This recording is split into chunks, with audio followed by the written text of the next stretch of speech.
Hello everyone, आज मैं revision कर रही हूँ रिडॉक्स रिएक्शन।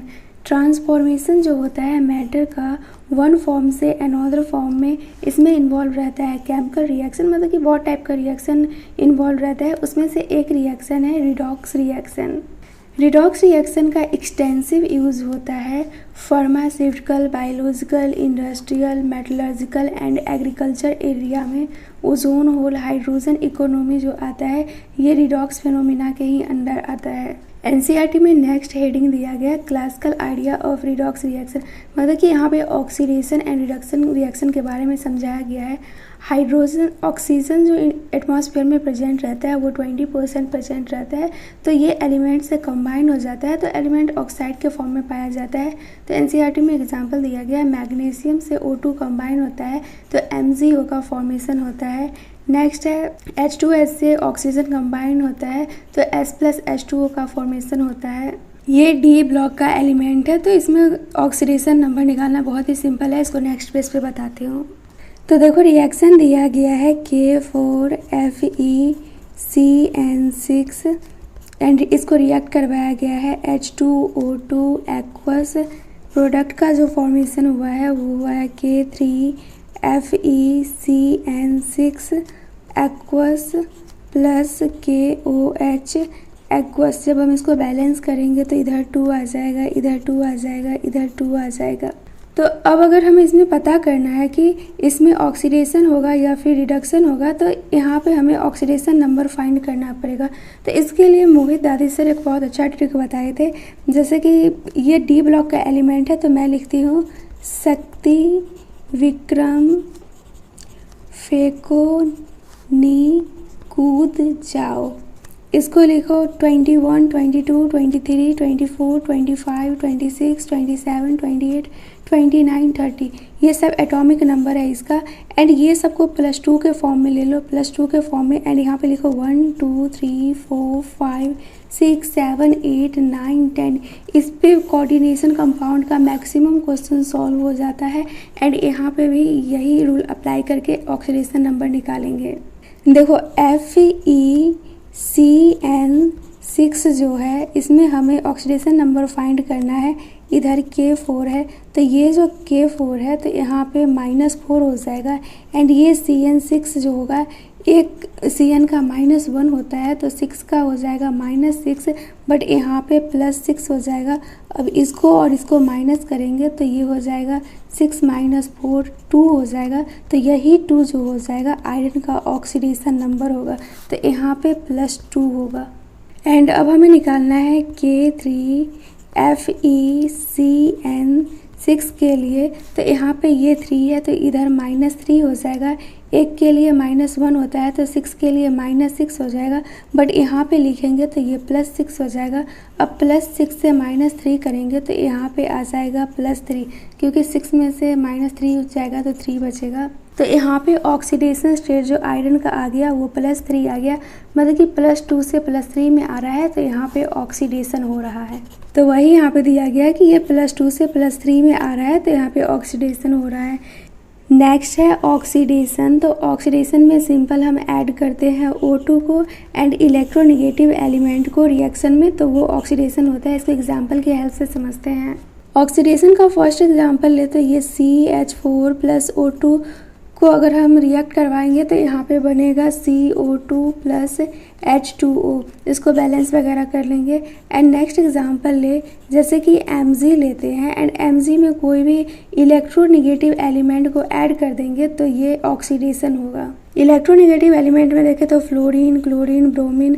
तो यहाँ पे अगर हम F2 को ऐड करते हैं तो ये हमारा प्रोडक्ट का फॉर्मेशन होगा MgF2। एंड ऑक्सीडेशन में इसी का उल्टा भी करके डिफिनीशन लिख सकते हैं। जैसे कि यहाँ पे एडिशन ऑफ ऑक्सीजन लिखे हैं तो यहाँ पे लिख सकते हैं रिमूवल ऑफ हाइड्रोजन को भी ऑक्सीडेशन बोल सकते हैं। एंड यहाँ पे इलेक्ट्रोनेगेटिव एलिमेंट को ऐड करते हैं तो ऑक्सीडेशन बोलते हैं। तो इसके अपोजिट में भी इसका डिफिनीशन दे सकते हैं कि इलेक्ट्रोपॉजिटिव एलिमेंट को रिमूव करेंगे तो वो ऑक्सीडेशन होगा। नेक्स्ट ये याद रखना FeCl3 जो होता है ये फेरिक क्लोराइड होता है, SnCl2 जो होता है ये स्टेनस क्लोराइड होता है, SnCl4 स्टेनिक क्लोराइड होता है, इसका +4 ऑक्सीडेशन नंबर रहता है। एंड फीरस Fe3O4 को बोलते हैं फीरस फेरिक ऑक्साइड। तो स्टेनिक क्लोराइड इक लगा हुआ है +4 के लिए होगा, एंड ये जो होता है ये +2 के लिए स्टेनस क्लोराइड होता है। नेक्स्ट है redox reaction in term of electron transfer reaction.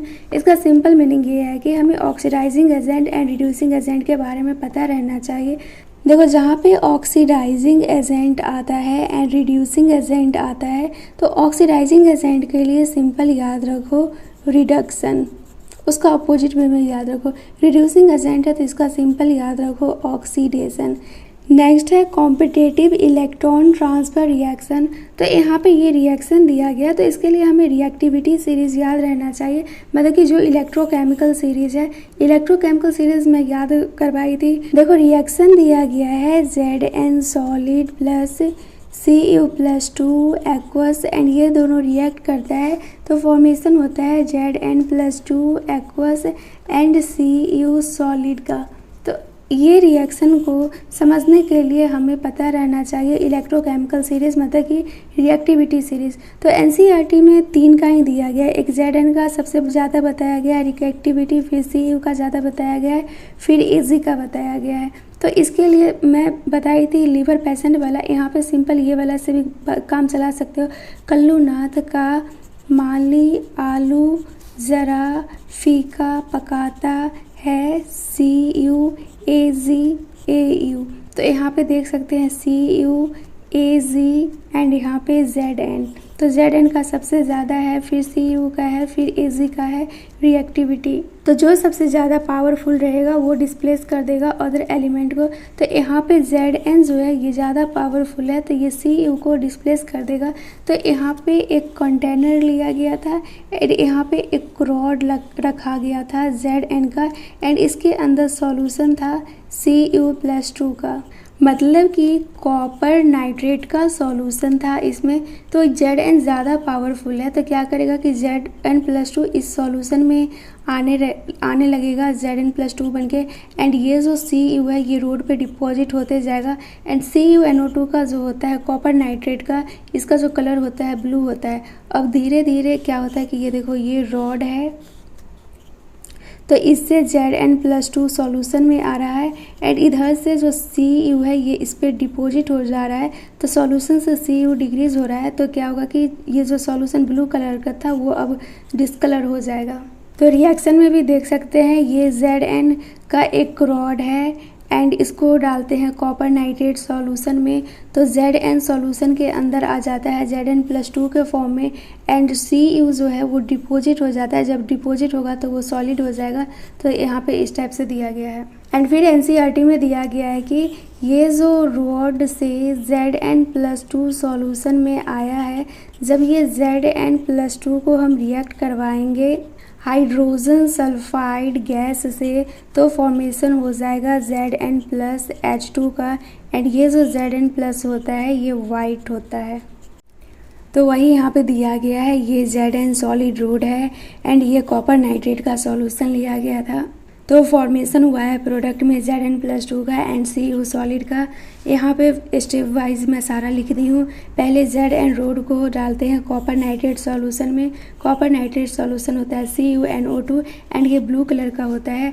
जैसे ही मतलब कि कुछ टाइम 1 आवर्स के बाद क्या होता है कि Zn जो रहता है ये सॉल्यूशन में आने लगता है, क्योंकि ये ज़्यादा पावरफुल है तो Cu को डिस्प्लेस कर देगा। तो Cu को डिस्प्लेस कर देता है एंड ये खुद सॉल्यूशन में आ जाता है। तो जैसे ही Cu+2 सॉल्यूशन से बाहर निकलेगा तो कलर जो है वो कम हो जाएगा, मतलब कि अब डिस्कलर होने लगेगा सॉल्यूशन। एंड फिर लास्ट में जो Zn+2 का फॉर्मेशन होता है इसको रिएक्ट करवा दिया जाता है हाइड्रोजन सल्फाइड गैस से, तो फॉर्मेशन होता है Zn+H2 जो कि वाइट कलर का होता है। नेक्स्ट है मेटालिक कॉपर इन जिंक सल्फेट। तो अभी देखे हैं सबसे ज़्यादा Zn का होता है, फिर Cu का होता है, फिर Ag का होता है।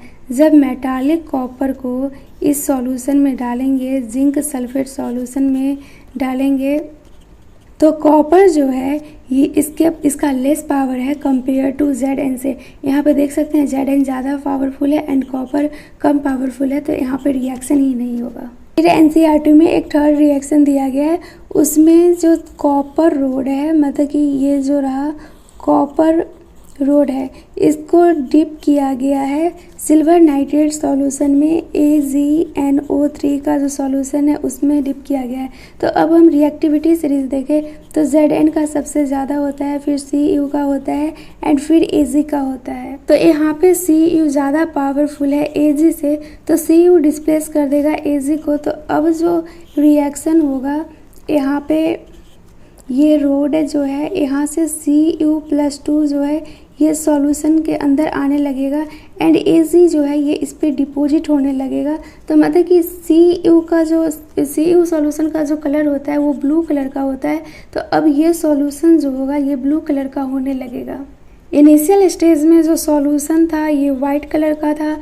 फाइनल स्टेज में जैसे ही Cu+2 सॉल्यूशन के अंदर आ जाएगा एंड Ag रोड पे डिपॉजिट हो जाएगा तो सॉल्यूशन एकदम ब्लू कलर का हो जाएगा। तो NCERT में बताना चाह रहा है कि ये भी एक टाइप का रिडॉक्स रिएक्शन ही है, क्योंकि इसका रिएक्शन लिखे तो ये हो जाएगा Cu सॉलिड पहले था, फिर ये Cu+2 हो जाएगा एंड ये Ag सॉलिड हो जाएगा। जब इसको बैलेंस करेंगे तो यहाँ पे 2 आ जाएगा, ये पूरा बैलेंस है। तो यहाँ पे ये देख सकते हैं Cu से Cu+2 में आया है, मतलब कि ऑक्सीडेशन हुआ है एंड ये Ag+ से Ag सॉलिड में गया है, यहाँ पे रिडक्शन हुआ है, मतलब कि ये रिडॉक्स रिएक्शन है।